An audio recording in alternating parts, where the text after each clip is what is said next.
Hello guys and welcome to the skulls medicine. आज हम पढ़ने वाले हैं मिक्चुरेशन के बारे में। मिक्चुरेशन का मतलब होता है कि यूरिन को यूरिनरी ब्लैडर से एक्सटर्नल एनवायरनमेंट में वॉइड करना मतलब खाली करना। उस प्रोसेस का नाम होता है मिक्चुरेशन। तो मिक्चुरेशन की जो प्रोसेस होती है वो फॉलो आउट कैसे होती है वो अपन देखेंगे आज, है ना। तो मिक्चुरेशन जो होता है उसमें दो चीजें अपने को जानने की सबसे इंपॉर्टेंट है कि मिक्चुरेशन का सेंटर कहां पे है और मिक्चुरेशन का रिफ्लेक्स सेंटर कहां पे है। तो मिक्चुरेशन का जो सेंटर होता है वो होता है आपके ब्रेन में। ब्रेन में कहां पे होता है? मेनली आपके होता है पॉन्स में। और जो मिक्चुरेशन का रिफ्लेक्स सेंटर होता है वो होता है आपके सैक्रल के प्लेक्सस में।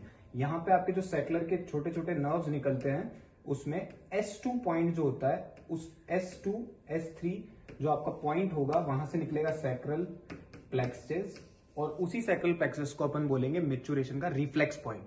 तो अपने पास अब अपन देखेंगे कि जो यूरिन का वॉइड आउट है, मतलब जो यूरिन ब्लैडर से एक्सटर्नल एनवायरनमेंट में खाली हो रहा है, ये किस प्रोसेस के थ्रू हो रहा है।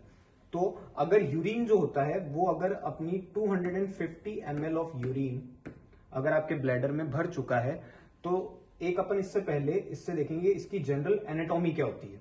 तो अगर 250 ml यूरिन आपके भर चुका है तो ब्लैडर की जो सबसे एक्सटर्नल वॉल होती है वो बनी हुई होती है लूज कनेक्टिव टिश्यू की।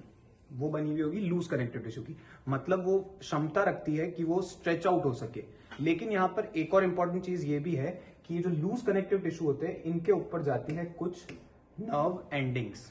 अब ये नर्व एंडिंग्स नेचर में कैसी होगी? ये होगी सेंसरी। सेंसरी मतलब ये सिर्फ सेंस लेगी, ये कोई मोटर फंक्शन नहीं करेगी। तो अपन ने पढ़ चुके हैं, यहाँ पे होती है सबसे outermost loose connective tissue, और उस लूज कनेक्टिव टिश्यू के अंदर जो होता है मिडिल लेयर वो होती है मस्कुलर लेयर। उस मस्कुलर लेयर का नाम होता है डेटर्सर मसल, और वो डेटर्सर मसल के ऊपर मोटर कंट्रोल होती है, मतलब कि जो नर्व होगी वो कैसी होगी? मोटर नेचर की होगी, है ना। तो अब जैसे ही आपके ब्लैडर के अंदर 250 ml ऑफ यूरिन भर चुका है तो जो आउटर मोस्ट लेयर है लूज कनेक्टिव टिश्यू की वो स्ट्रेच आउट होगी, और जैसे ही वो स्ट्रेच आउट होगी तो यहां पे लगे हुए जो सेंसरी नर्व फाइबर होंगे वो एक्टिवेट हो जाएंगे। तो जैसे ही ये सेंसरी नर्व फाइबर एक्टिवेट होंगे ये सीधा जाएंगे सैक्रल प्लेक्सचर के पास। सैक्रल प्लेक्सचर इसको लेके जाएगा सेंसरी इंफॉर्मेशन को ब्रेन के पास। ब्रेन में अपन पहले भी पढ़ चुके हैं कि मिक्चुरेशन का मेन सेंटर कौन सा है, वो अपन ने देखा है पॉन्स। तो पॉन्स के पास ये इंफॉर्मेशन जाएगी और पॉन्स जो होगा वो फिर आपका मोटर रिफ्लेक्स वापस भेज देगा इसी पाथवे से। तो वापस मोटर रिफ्लेक्स सैक्रल प्लेक्सचर के थ्रू ब्लैडर के पास आएगा। लेकिन इस समय जो मोटर रिफ्लेक्स आया है वो आएगा आपकी डेटर्सर मसल के पास। तो जो डेटर्सर मसल होगी वो कॉन्ट्रैक्ट करेगी।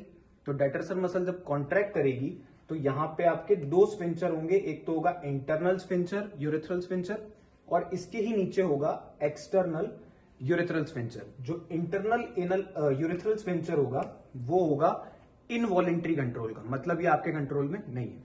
और जो एक्सटर्नल यूरेथ्रल स्फिंक्चर होगा वो होगा स्केलेटल मसल का, मतलब ये आपके कंट्रोल में है।